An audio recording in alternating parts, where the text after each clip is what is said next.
घगरा से चुए रोज पानी घर ना बाड़े हमारा राजा जान। अगर वाला घगरा से चुए रोज पानी घर ना बाड़े हमारा राजा जानी। देवर से दुबर करा वाइले सखीर ढेरे मजा पाइले। देवर से दुबर करा वाइले सखीर ढेरे मजा पाइले।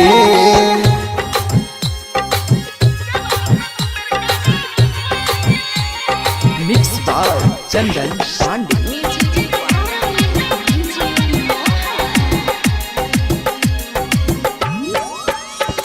सैया से सवक पूरा न होई कबले जोगा के रखी धान हो।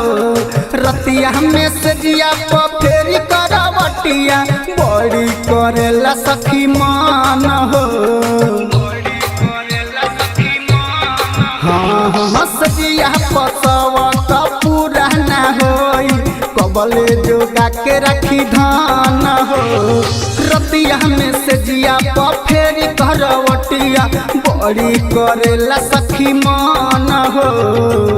ओकर से कल चला वाइले तब ही रे सखी हम ना हाइले। देवर से दुबर करा वाइले सखी रे ढेरे मजा पाइले।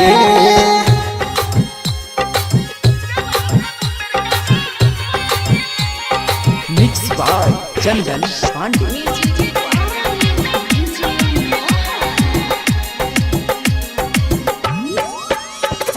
सैया घरे ना रहेला सखी अंगुरी पगिन चारो दिन हो।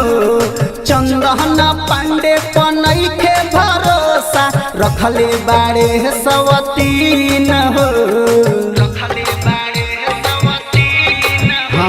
हाँ सैया घरे ना रहेला सखी अंगुरी पगिन चारो दिन हो।